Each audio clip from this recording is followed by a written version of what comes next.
সর্বনাশটা আমাদের এখানেই হয় মা।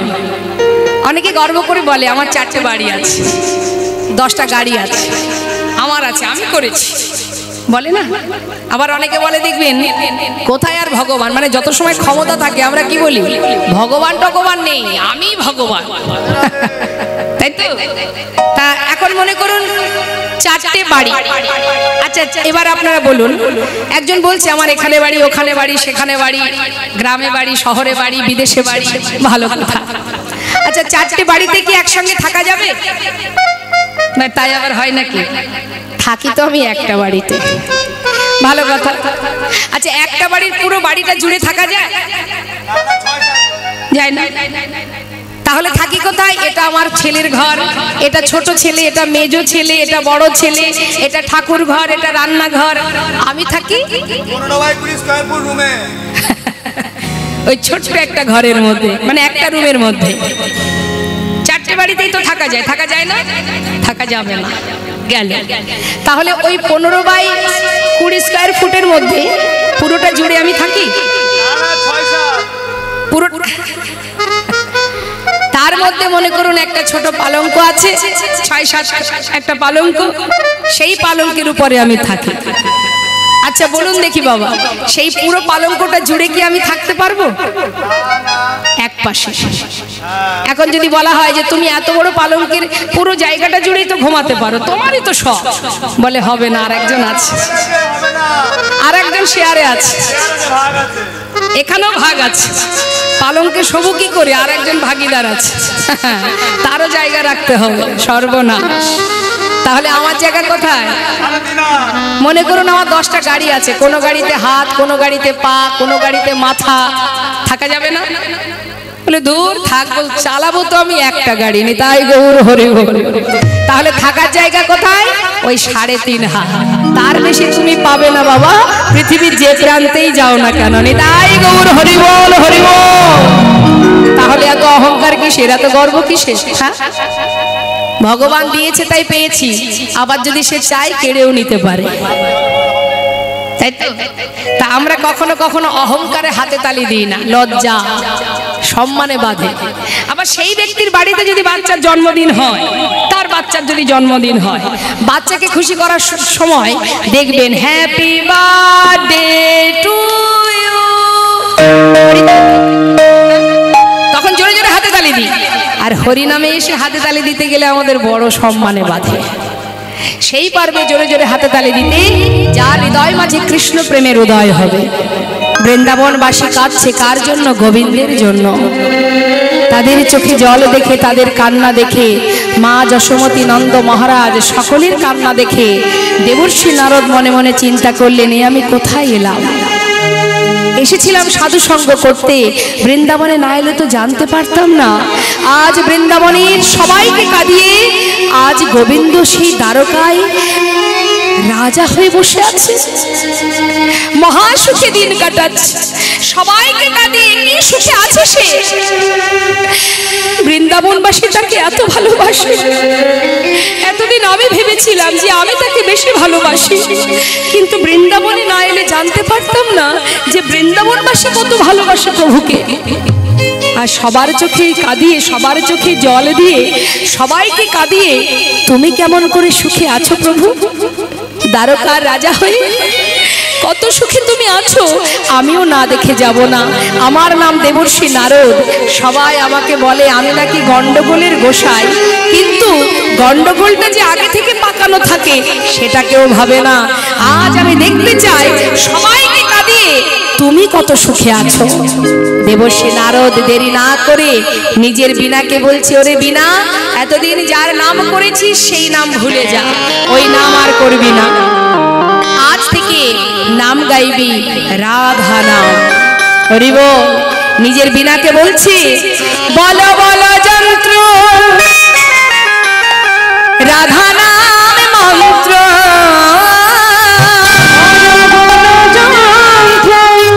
রাধা নামে মন্ত্র, জাতি যোগ্য ব্রত পূজা কিছু নাহি।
কোনো নাম নেই।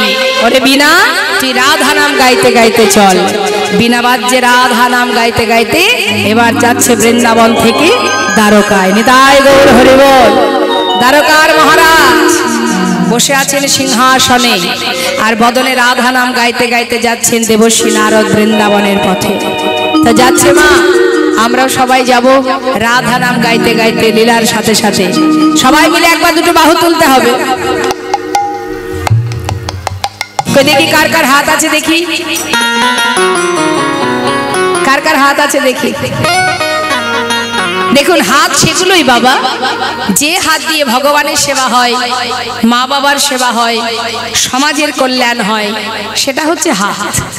সেই হাত হাত নয় যে হাত দিয়ে মা বাবাকে চুলির মুঠি ধরে ঘর থেকে বের করে দেওয়া হয়। সেই হাত হাত নয় যে হাত দিয়ে ডাকাতি করা হয়, খুন করা হয়, সেটা হাত নয়। হাত সেটাই যে হাত দিয়ে ভগবানের সেবায় লাগে, যে হাত সমাজের কল্যাণে লাগে, জীবের কল্যাণ হয়, সেটাই হচ্ছে প্রকৃত হাত। তা আমাদের যে হাত দিয়েছে ভগবান, ভগবানের সেবার জন্য, তো আমরা এই হাতে তো অনেক কর্মই করি, পাপও করি, আবার কিছু ভালো কাজও করি। তো আজকের এই সাধুর বাজারে বসে একবার সেই দুটি হাত তুলে, গোবিন্দ সেবার দুটি হাত তুলে প্রাণ ধরে আমরা রাধা নাম গাইব। দেখি সবাই মিলে একসঙ্গে বলিয়ে রাধা রানী কি। দ্বারকায় রাধা নাম শ্রবণ করেছেন একজন, যাকে উদ্দেশ্য করে যাওয়া দেবশ্রী নারদ বিনাতে রাধা নাম গাইতে গাইতে দ্বারকায় প্রবেশ করলেন। সোনার সিংহাসনে বসে গোবিন্দ আমার সেই রাধা নাম শ্রবণ করলেন। শ্রবণ করা মাত্রই পাগলের ন্যায় সিংহাসন পরিত্যাগ করে ছুটতে ছুটতে পথের মাঝে এসে চিৎকার করে বলে উঠলেন, ওরে কে সোনালো রে রাধা নাম কে সোনালো রে, ওরে কে সোনালো রে রাধা নাম কে সোনালো রে, এমনি রাধা নাম কে সোনালো রে, কে সোনালো রে।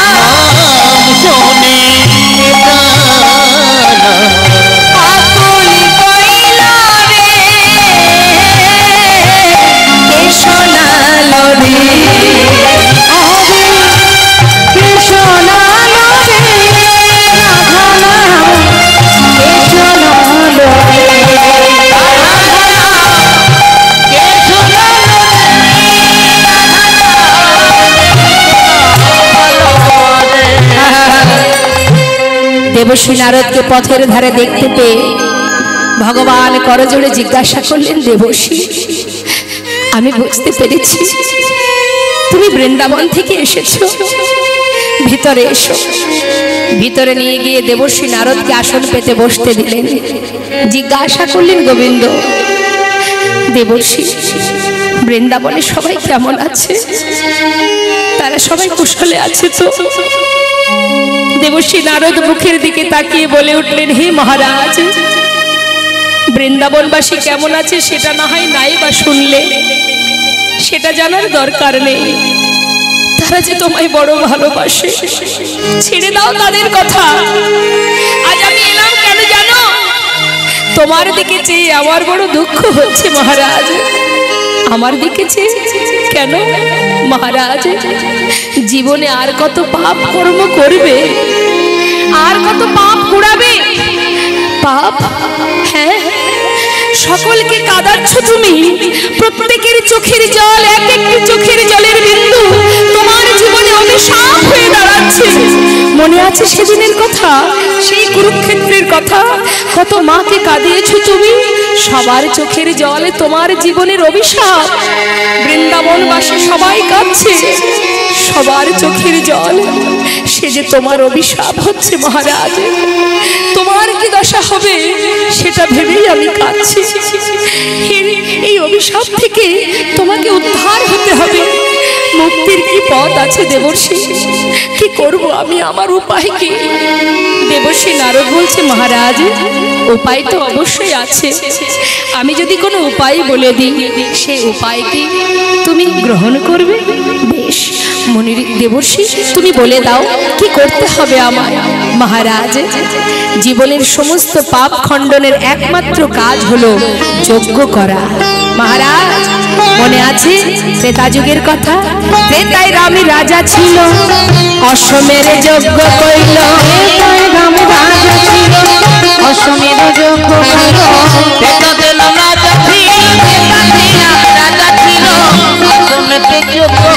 দানব্রত যজ্ঞ হবে, দানব্রত যজ্ঞ হবে, দানব্রত যজ্ঞ হবে।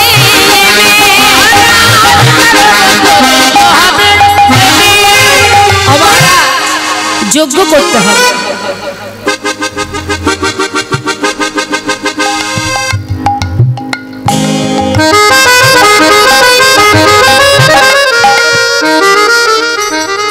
জয় রাধে রাধে, হরে কৃষ্ণ। কি বলছে মা? মহারাজ জীবনের অপরাধ খণ্ডনের জন্য যজ্ঞ করতে হবে। যেমন রাম অবতারে প্রভু রামচন্দ্র অশ্বমেধ যজ্ঞ করেছিল, তাই যজ্ঞ করতে গেলে যে যজ্ঞ হবে তার নাম হবে দানব্রত যজ্ঞ। গোবিন্দ জিজ্ঞাসা করছে, দেবর্ষি এই যে যজ্ঞ, এই যজ্ঞের নিয়মাবলী কি আছে? মহারাজ শোনো তাহলে।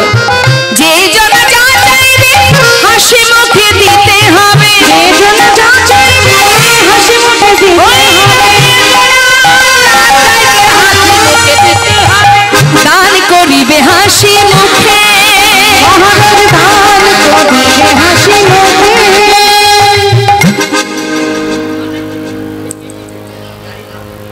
গাড়ি পাবেন না, কিসে যাবেন? চরণবাবুর ট্রেনে? আচ্ছা ঠিক আছে। রাধে রাধে, হরে কৃষ্ণ।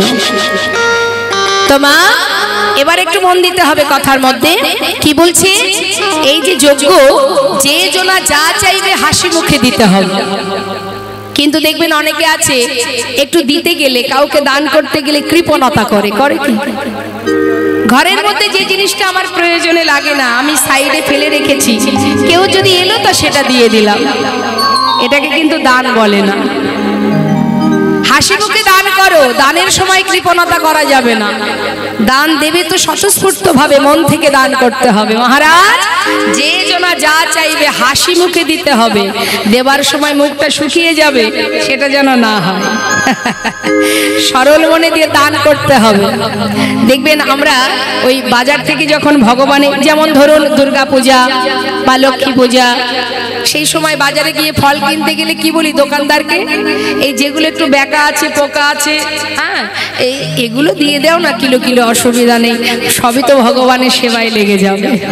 হ্যাঁ, আর আমরা যখনই কোনো ফল কিনতে যাব নিজে খাওয়ার জন্য, দোকানদারকে বলবো, ওই দোকানদার সব থেকে মিষ্টি ফল কোথায় আছে বের করো, কারণ সেটা তো আমি খাবো। আর ভগবানের জন্য যত বেঁকা টেরা পোকা সব ভগবানের সেবায় লেগে যাবে। তা সেবা দিতে গেলে মন থেকে দিতে হবে, কৃপণতা করা যাবে না।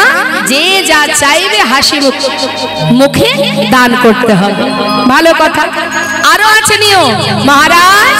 শুধু তাই নয়, দান দিতে দিতে যখন সবই শেষ, মনে করুন আপনার ভান্ডারে আর কিচ্ছু নেই, তখনও আপনি মন খারাপ করে বসে থাকলে হবে না।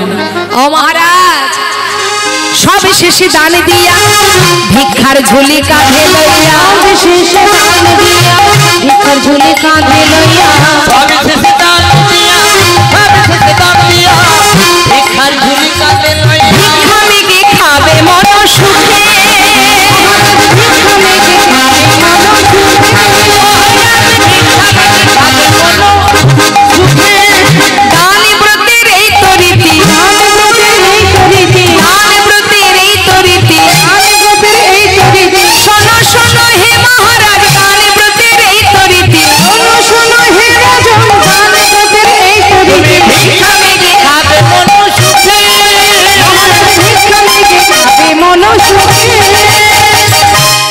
স্বর্গমর্ত পাতাল নিমন্ত্রণ করতে হবে। সব দান দেবার পর দাঁড়ে দাঁড়ে ভিক্ষা করে খাবে, কিন্তু তথাপিও হাসি মুখে, যেন এতটুকু মনে দুঃখ না হয়। হাসি মুখে ভিক্ষা করে দিন কাটাতে হবে মহারাজ, এটাই হলো যজ্ঞের নিয়ম। ভালো কথা। এখন নিমন্ত্রণ পত্র স্বর্গমর্ত পাতাল সবার জন্য লিখেছে মা, লিখে বলরামের হাতে দিয়েছে। বলরাম দেখছে সবার জন্য পত্র লিখেছে, কিন্তু বৃন্দাবনবাসীর জন্য পত্র লেখেনি। বলরাম বলে উঠলেন, কানাই, যে যজ্ঞে বৃন্দাবনবাসী থাকবে না, আমিও তো সেই বৃন্দাবনে থাকি, তাহলে তোর যজ্ঞে আমিও থাকবো না। যারা এত ভালোবাসে তোকে, আজ তাদেরকে ফেলে, তাদেরকে বাদ দিয়ে তুই কি করে যজ্ঞ করবি কানাই? তখন কানাই বলে উঠলেন, দাদা আমি জানি তুমি এমন কথা বলবে, কিন্তু দাদা নিমন্ত্রণ করলে সবাই আসে, আর নিমন্ত্রণ না করলে যারা আসে তারাই তো আমার আপনজন। তাই গৌর হরি বল, হরি বল। আমিও দেখতে চাই বৃন্দাবনে নিমন্ত্রণ পত্র না দিয়ে কেউ যদি আমার কাছে আসে, আমি জানবো সেই হলো আমার আপনজন। কি গো মা, বাড়ির লোককে কেউ পত্র দেয়? পত্র দেয় বাইরের লোককে, ঘরের লোককে পত্র দেয়? দেয় না। তাই দাদা আমি একটু পরীক্ষা করে দেখতে চাই কারা আমাকে ভালোবাসে। কিন্তু তুমি যখন বলছো দাদা আমি আমার মাতা পিতার জন্য পত্র লিখব, গোবিন্দ আমার মা যশোমতী নন্দ মহারাজের জন্য পত্র লিখে দেবর্ষি নারদের হাতে দিলেন। দেবর্ষি নারদ নিমন্ত্রণের দায়িত্ব নিল। বললে দেবর্ষি নারদকে নিমন্ত্রণের দায়িত্ব দেয়া যাক। নারদের বাহন কি? ঢেকি, তাই তো? তা স্বর্গমর্ত পাতাল যেখানেই হোক না কেন, দেবর্ষি নারদের গাড়িটা হচ্ছে কি? ঢেকি, সরু। অলিগলি যদি সরু হয় সেখানে ঢুকে যাবে। অতএব নিমন্ত্রণের দায়িত্বটা দেবর্ষিকে দেয়া যায়। দেবর্ষি নারদ দেরি না করে স্বর্গমর্ত পাতাল নিমন্ত্রণ করতে রওনা হলো। এদিকে ভগবান বিশ্বকর্মাকে স্মরণ করে যজ্ঞাগার শুরু হয়ে গেল। এদিকে ত্রিভুবনে নিমন্ত্রণ করবার পর অবশেষে দেবর্ষি নারদ চললেন বৃন্দাবনে। তাই গৌর হরি বল। তাহলে মা আগে নিমন্ত্রণ পেয়েছে কারা? স্বর্গ, মর্ত, পাতাল। শেষে নিমন্ত্রণ পাচ্ছে কারা? বৃন্দাবনবাসী। এখন যখনই সবাই খবর পেয়েছে, খবর পাওয়া মাত্রই সবাই যাচ্ছে দ্বারকায়। আর অবশেষে বৃন্দাবনে পৌঁছালেন দেবর্ষি নারদ। যেই না পৌঁছালেন, চরণে রুনুঝুনু নুপুরের শব্দ শুনলেন কে? মা যশোমতী।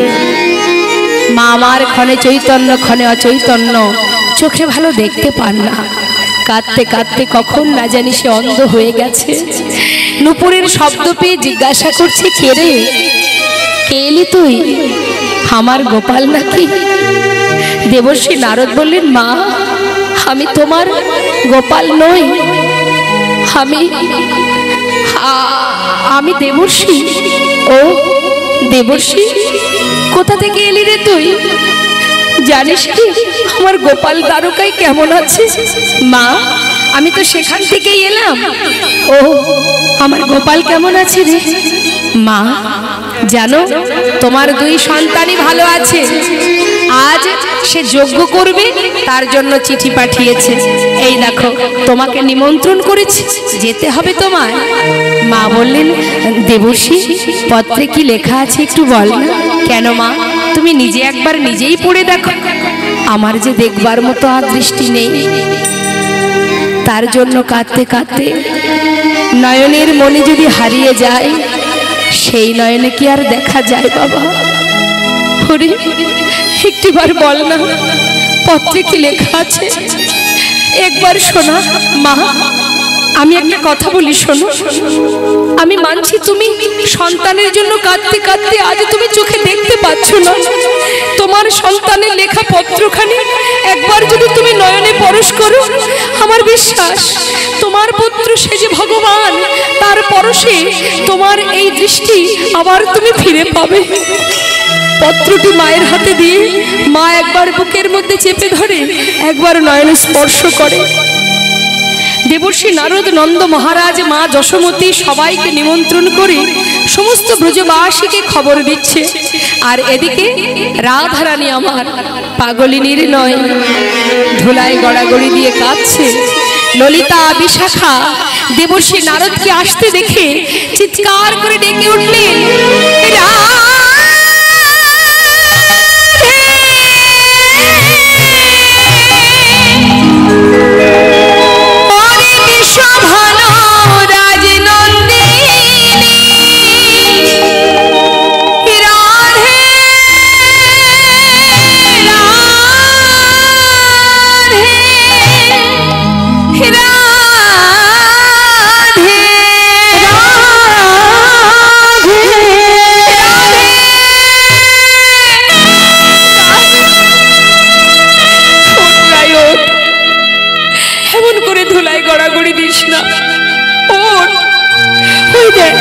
দেবর্ষি নারদ এসেছে, চল চল আমরা শুনে আসি তোর বধূ কেমন আছে। সে যে দ্বারকা থেকে এসেছে রে, চল একবার যাই, কেমন আছে একবার সবাই জেনে আসি। রাধা রানী ধুলা থেকে উঠে ছুটতে ছুটতে দেবর্ষি নারদের কাছে এসে বলছে, দেবর্ষি তুমি দ্বারকা থেকে এসেছো, বলো না বধূ কেমন আছে, আমার প্রাণনাথ কেমন আছে। দেবর্ষি নারদ বলছে, শোনো শোনো, সে অনেক ভালো আছে, কুশলে আছে। আমি এসেছি বৃন্দাবনে কেন জানো, একটা শুভ খবর দেবার জন্য। কি খবর শোনো, আমি কেন এসেছি শুনে নাও। প্রভাসেতে যজ্ঞ করে কৃষ্ণ বলরাম, প্রভাসেতে যজ্ঞ করে কৃষ্ণ বলরাম, প্রভাসেতে কৃষ্ণ বলরাম। সেই যোগের সংবাদ দিতে আমি নারদ যে এলাম, যোগের সংবাদ দিতে নারদ যে এলাম। যাও যাও প্রভাসের তীরে যাও, যাও যাও প্রভাসের তীরে যাও, যাও যাও প্রভাসের তীরে যাও, যাও যাও প্রভাসের তীরে যাও। আর বিলম্ব করো না গো, যাও যাও প্রভাসের তীরে যাও, আর বিলম্ব করো না গো, যাও যাও প্রভাসের তীরে। সেই যোগের সংবাদ দিতে নারদ যে এলাম, যোগের সংবাদ দিতে নারদ যে এলাম। তোমরা আর দেরি করো না, প্রভাসেতে যজ্ঞ করে কৃষ্ণ বলরাম, সেই যজ্ঞের সংবাদ দিতে আমি নারদ এলাম। তোমরা দেরি না করে এক্ষুনি যাত্রা করো। মনের আনন্দে রাধারানী আমার সখী বেষ্টিত হয়ে বলে উঠলেন, সখীরে আর নয়, আজ যেখানে যে স্থানে আমার বধূ নেই সেখানে আমি আর থাকবো না। চল সখী, আমরা চিরতরে সব ফেলে আমার বধূর দেশে চলে যাই। পসরা সাজিয়ে নিয়ে রাধারানী আমার ঘর থেকে বাহির হতে চললেন। মা যোগ বার্তা পেয়ে যাত্রা করিলেন আয় বালা গো, যোগ বার্তা পেয়ে যাত্রা করিলেন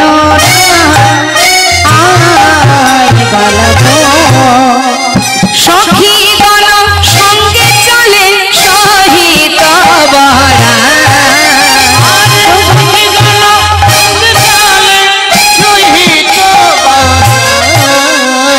যোগ বার্তা পে যাত্রা করিলেন আয় বালা গো, যোগ বার্তা পে যাত্রা করিলেন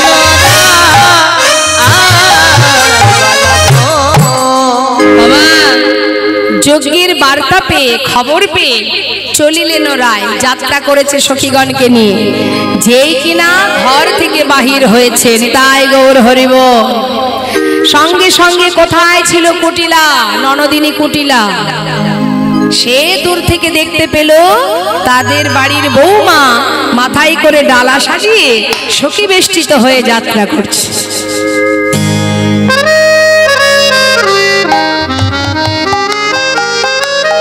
এখন আচ্ছা, মায়েদের কাছে জিজ্ঞাসা করি, হরে কৃষ্ণ, ওমা বলুন তো দেখি, কুটিলা কি শুধু বৃন্দাবনেই আছে?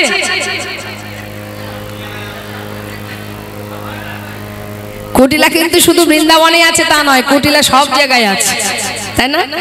খুঁজবেন পেয়ে যাবেন কুটিলা। কুটিল মতি যার সেই তো কুটিলা, যে অন্যের ভালো সহ্য করতে পারে না সেই তো কুটিলা। কারোর যদি একটু উন্নতি হয়েছে মুখ ঘুরিয়ে যাতায়াত করবে, দেখবেন মুখের দিকেই তাকাবে না। তা কুটিল মতি যার সেই তো কুটিলা, তাই তো? এখন শুধু যে কুটিলা বৃন্দাবনে আছে তা নয়, কুটিলা ঘরে ঘরে পাওয়া যায়। এখন কুটিলা সে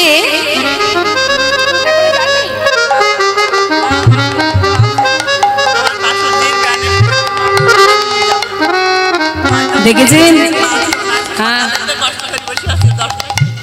বাবা বাবা দেখেছেন? হ্যাঁ হরি বল হরি বল। বলছে আমার গোবিন্দ আছে, আমি যেও গেলাম না, কারণ আমাকে একজন বলেছে যে সে আমাকে ঘরে নিয়ে যাবে। আহা হরে কৃষ্ণ হরে কৃষ্ণ। পরে বলি, এই কথাটা শুনে আমার একটা ঘটনা মনে পড়ে গেল বাবা। নদী পার হয়ে একজন বয়স্ক মা, বৃদ্ধা মা প্রতিদিন গুরুগৃহে আসেন, মানে গুরুকুলে আসেন ভাগবত কথা শ্রবণ করতে। খুব সুন্দর কথা।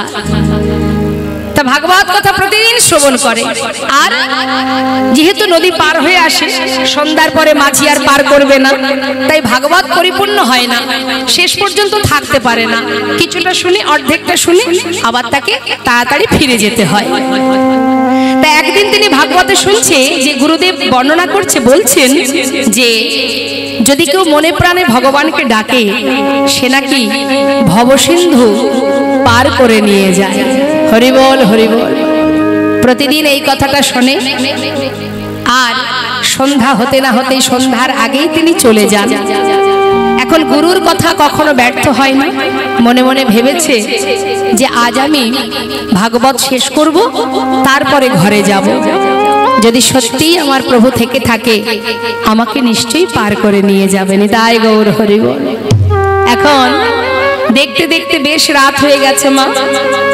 রাত যখন হয়ে গেছে, মধ্যরাত, ভাগবত পাঠ শেষ, সবাই আপন ঘরে চলে গেল, আর তিনি নদীর ধারে এসে পার করো বলে চিৎকার করছে। বৃদ্ধা মা যখন কাঁদছে, পারে বসে, পাড়ের ঘাটে বসে একজন ছোট্ট বালক, অর্থাৎ ভগবান বালক রূপে একটা তরি নিয়ে এসে দাঁড়িয়েছে। বুড়িমা, ও বুড়িমা, তুমি পার হবে বুঝি? হ্যাঁ রে বাবা, আমি পার হব। ওঠো ওঠো, এই দেখো আমি তরি এনেছি, নৌকায় ওঠো। নৌকায় উঠেছে। নৌকায় যখন পার হচ্ছে, তখন জিজ্ঞাসা করছে বুড়িমা, হ্যাঁ রে খোকা, তোকে তো কোনোদিন আমি দেখিনি। প্রতিদিন আমি পার হই ঠিকই, এত রাত্রে তো কোনোদিন আমি আসিনি, তুই বুঝি রাত্রিবেলা পার করিস? বুড়িমা, না না, আমি পার করি না। তাহলে আজ যে আমায় পার করে নিয়ে যাচ্ছিস? ও বুড়িমা শোনো, প্রতিদিন যিনি পার করে আমি তার ছেলে। তুমি যখন পার করে দাও বলে চিৎকার করছিলে, আমি হঠাৎ আমার ঘুম ভেঙে গেল, দেখলাম বাবা পাশে ঘুমিয়ে আছে, তাহলে আমিই যাই পারটা করে দিই, তাই আমি এসেছি। যাক, খুব ভালো করেছিস। প্রতিদিন রাত্রে ভাগবত শেষ হলে ওই ছোট্ট বালক রূপে ভগবান বুড়িমাকে পার করে নিয়ে যায়। তিনি তো আর এত ভিতরের ঘটনা জানে না মা, যে কে এসেছেন তার কাছে। প্রতিদিন পার হয়। একদিন গুরুদেব জিজ্ঞাসা করছে, মা, আমি জানি তোর ঘর নদীর ওই পারে, তুই প্রতিদিন ভাগবত শেষ করে মধ্যরাত্রে পার হয়ে যাস, তোকে পার করে দেখি। কে পার করে? গুরুদেব। ওই যে মাঝি আছে না, ওই মাঝির একটা ছেলে আছে, সে প্রতিদিন রাত্রে আমাকে পার করে নিয়ে যায়। মাঝির ছেলে? ওকে তো আমি চিনি, ও তো আমারই শিষ্য, ওর তো কোনো সন্তান নেই। সন্তান নেই? তাহলে আমাকে কে পার করে নিয়ে যায়? আজ আমি তোর সঙ্গে যাব, আমি নিজে চোখে দেখতে চাই। বেশ, তাই হবে। ঠিক মধ্যরাতে গুরুদেব শিষ্যের হাত ধরে গেছে, দাঁড়ে গিয়ে তীরে গিয়ে ডাকছে, মাঝিকে ডাকছে, পার করে দাও, পার করে দাও। আবার বালক রূপে ভগবান নৌকা নিয়ে তীরে এসে দাঁড়িয়েছে। বুড়িমা, এই দেখো এসেছি, ওঠো। যেই না নৌকায় উঠেছে, পাশে তাকিয়ে দেখছে গুরুদেব। গুরুদেব ওঠেনি। প্রভু ডাকছে, বলছে, বালক, ওই তীরে আমার গুরুদেব আছে, সে তো আমার নৌকায় ওঠেনি। তখন বালক বললেন, কি করে উঠবে সে? সে তো কোনোদিন এইভাবে ডাকেনি, সে তো উঠতে পারবে না। আমি তো তোমার ডাক শুনে এসেছি, সে কি করে সে তো ডাকেনি, সে কি করে পার হবে? তখন বুড়িমা বলছে, বালক সে যে আমার গুরু, আমাকে আমার ঘরে যাবে সে, একবার তাকে পার করে দে, একবার তাকে পার করে দে। বেশ, তুমি যদি তার হাত ধরো তবেই সে পার হতে পারবে। যেই না বুড়িমা তার হাতটা ধরেছে, হাত ধরে তাকে নৌকায় তুলেছে মা, নৌকায় তোলা মাত্রই সেই গুরুদেব দেখছে ছোট্ট বালক রূপ দর্শন করলেন। দর্শন করবা মাত্রই সে চিনতে পারলেন আর কেউ নয়, অনাদি আদি গোবিন্দ। শিষ্যের হাত ধরে গুরুদেবের দর্শন হলো। তাই মাগো, ভক্তি ভরে যদি কেউ ভগবানকে ভালোবাসে তাকে পার করে নিয়ে যান আমার গোবিন্দ, পারের কান্ডারি। হ্যাঁ, তাই দেখুন আজ দেবর্ষি নারদ নিমন্ত্রণ করে যখন চলে গেলেন, রাধারানী যাত্রা করেছে, এমন সময় কুটিলা সামনে এসে দাঁড়ালেন। কোথায় যাচ্ছিস বউ? সেজে গুজে যাচ্ছিস কোথায়? কুটিলা ননদিনী এসে সামনে দাঁড়িয়ে বলে উঠলেন, শোন। ছি ছি ছি ছি ছি। তখন কুটিলা কহে, কুটিলে ওই রাখালেতে মন সপিলে না, কুটিলে রাখালেতে মন সপিলে চিরকালে তোর কলঙ্ক গেল, ও না ওলো রাধিল, চিরকালে তোর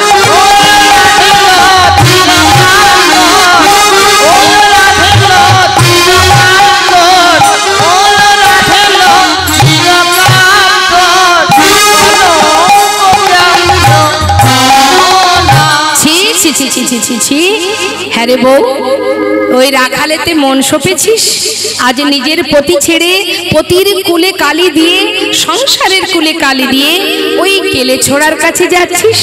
শোনব, এইখানে দাঁড়িয়ে থাক, আমি একবার দাদাকে ডেকে নিয়ে আসি। রাধারানী বললেন, ননদিনী আমি এখানেই দাঁড়িয়ে থাকবো, যাও তুমি তোমার দাদাকে ডেকে নিয়ে এসো। কথা দিচ্ছি যত সময় তুমি না আসবে আমি এখান থেকে কোথাও যাব না। এদিকে রাধারানী দাঁড়িয়ে আছে, কুটিলা গেছে আয়ানকে ডাকতে, দাদা ও দাদা এদিকে এসো। আয়ান বলছে, দেখ কুটিলা, তোর জন্য ঠিক করে মায়ের পূজাটাও আমি করতে পারি না, প্রতিদিন এসে তুই জ্বালাস, নিশ্চয়ই কোনো না কোনো কথা বলার জন্য এসেছিস। আর কার কথাই বলবি? একমাত্র আমার বউ ছাড়া তোর তো আর মুখে কোনো কথা নেই। কি হয়েছে বল? আমি তো কথা বললে তোমার রাগ হয়, সহ্য হয় না। বলি শোনো, বউটাকে নিশ্চিন্তে ছেড়ে দিয়েছো, সে কোথায় যায় বা না যায় একটু খেয়াল রাখবে না? হ্যাঁ শোনো, তোমার বউ আজকে তোমার কুলে কালি দিয়ে যাচ্ছে ওই কেলে ছোড়ার কাছে। সত্যি বলছি, দেখাতেও পারবো, আজকে হাতে নাতে প্রমাণ দেব দাদা, দেরি না করে শিগগিরই আমার সঙ্গে চলো। আয়ান বলছে, দেখ কুটিলে, প্রতিদিন এই যে তুই জ্বালাস আমার আর ভালো লাগে না।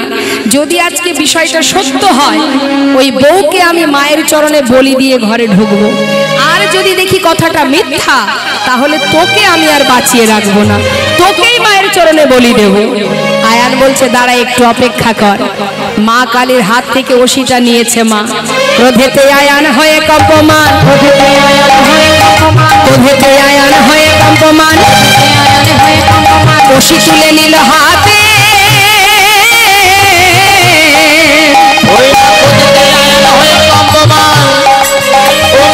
ওষি তুলে নিল হাতে,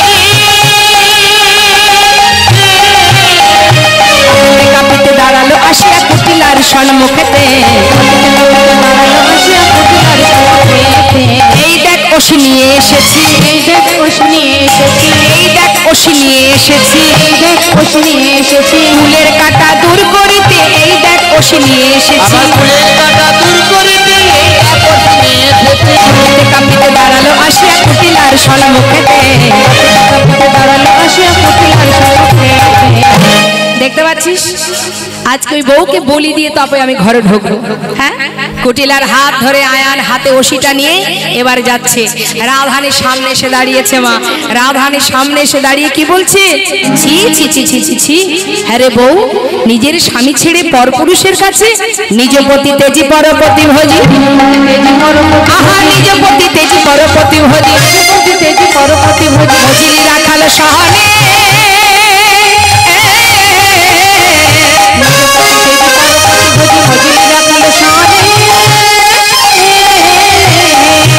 তোর হলো কোনো কালে ঘুচাবো জঞ্জালে ছিল তোর কপালে, রাধে তোর প্রাণনা শিব, রাধে তোর প্রাণনা শিব, চুলের কাটা দূর করিব, রাধে তোর প্রাণনা শিব, হলো কোনো কালে ঘুচাবো জঞ্জালে ছিল তোর কপালে।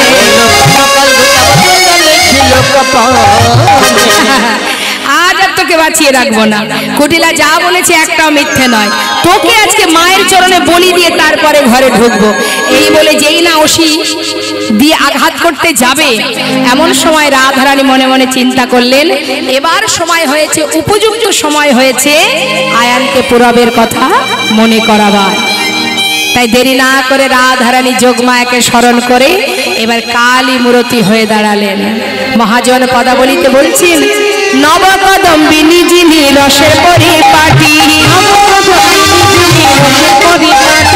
নবকদম্বিনী যিনি রসের পরিপাটি, রাধারানী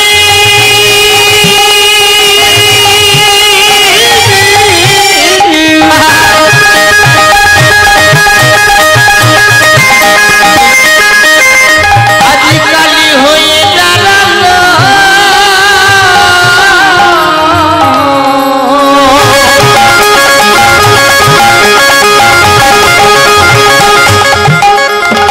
আয়ানকে ভুলাবা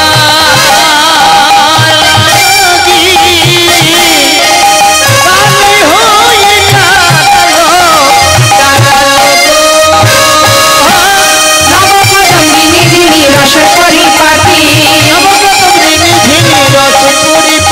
নীল শাড়ি খসাইয়া পরায় অরুন্ধতী, নীল শাড়ি খসাইয়া পরায় অরুন্ধতী, নীল শাড়ি খসাইয়া পরায় অরুন্ধতী, কালী মূরতি হয়ে রাই দাঁড়াইল, কালী মূরতি হয়ে রাই দাঁড়াইল, দেখো কালী মূরতি হয়ে রাই দাঁড়াইল, কালী মূরতি হয়ে রাই দাঁড়াইল। রাধারানী যখন কালী হয়ে দাঁড়িয়েছে মা, আয়ান কাকে ভালোবাসে? মা কালীকে ভালোবাসে। কালী মূরতি দর্শন করে ছুটে গিয়ে রাধারানীর চরণ ধরিল,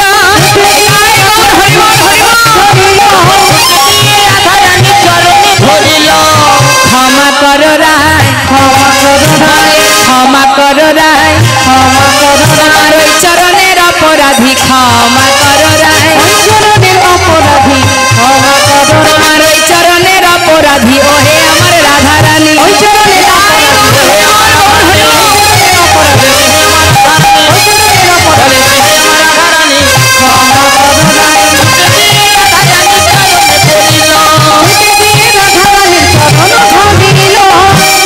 কালী মূরতি হয়ে রাধারানী বলে উঠলেন, রে সুতাপা, মনে করে দেখ পুরবের কথা।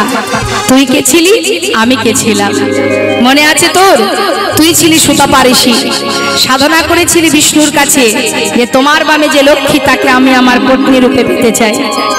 সাধনায় সন্তুষ্ট হয়ে প্রভু বলেছিল, রে সুতাপা, তুই যে বর চাইছিস এবার আমি দিতে পারবো না, আমাকে লক্ষ্মী ছাড়া করিস না, তুই অন্য কোনো বর চা। কিন্তু কোনো কথা তুই শুনিসনি। এক পায়ে দাঁড়িয়ে কঠিন তপস্যা করেছিলি। তপস্যায় সন্তুষ্ট হয়ে ভগবান বলেছিলেন, সুতাপা, তুমি কি তোমার মত বদলেছ? না প্রভু, তোমার বামে যে লক্ষ্মী তাকে আমি আমার স্ত্রী রূপে পেতে চাই।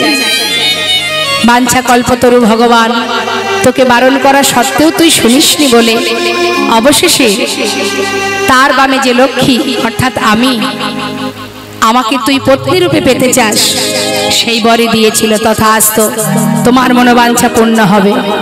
আমি জিজ্ঞাসা করেছিলাম, সুতাপা, জগতে এত কিছু থাকতে তুই কেন আমাকে পত্নী রূপে চাস? তবে তুইও শুনে রাখ, তুই যখন আমাকে পত্নী রূপে পেতে চাস, আমি তোর ঘরের ঘরণী হব, তোর স্ত্রী হব আমি, কিন্তু তুই হবি নপুংস। মনে পড়ে সেদিনের কথা? দেখুন মা আয়ান কিন্তু রাধারানীকে মাতৃজ্ঞানে ভালোবাসতেন।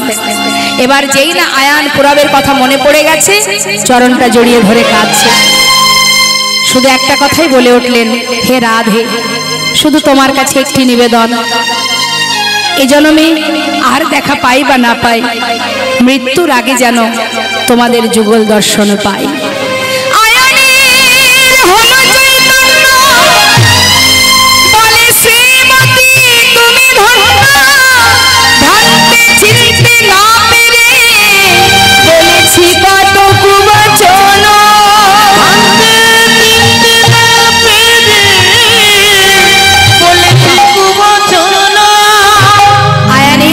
চৈতন্য, যখনই তার চৈতন্য জ্ঞান হলো তখনই সে করজোড়ে ক্ষমা চেয়ে নিলেন, বিদায় দিলেন রাধারানী। জটিলা কুটিলাও বলে উঠলেন, হে রায়, তোকে আমার ঘরে বেঁধে রেখেছিলাম যুগল দর্শন পাওয়ার আশায়, যখন এ জন্মে হলো না, মৃত্যুর আগে যেন তোদের যুগল একবার দেখতে পাই। চিরতরে বেঁধে রেখেছিল, ঘর থেকে বাহির হতে দিত না। কেন? যদি কোনোদিন গোবিন্দ রাধার কাছে আসে, ঘরে বসে যুগল দর্শন পাবো। কিন্তু মাগো, আমরা ভাবি জটিলা কুটিলা কৃষ্ণ বাদিনী, ভুল কথা, তারা যে অনেক অনেক বেশি ভালোবাসে।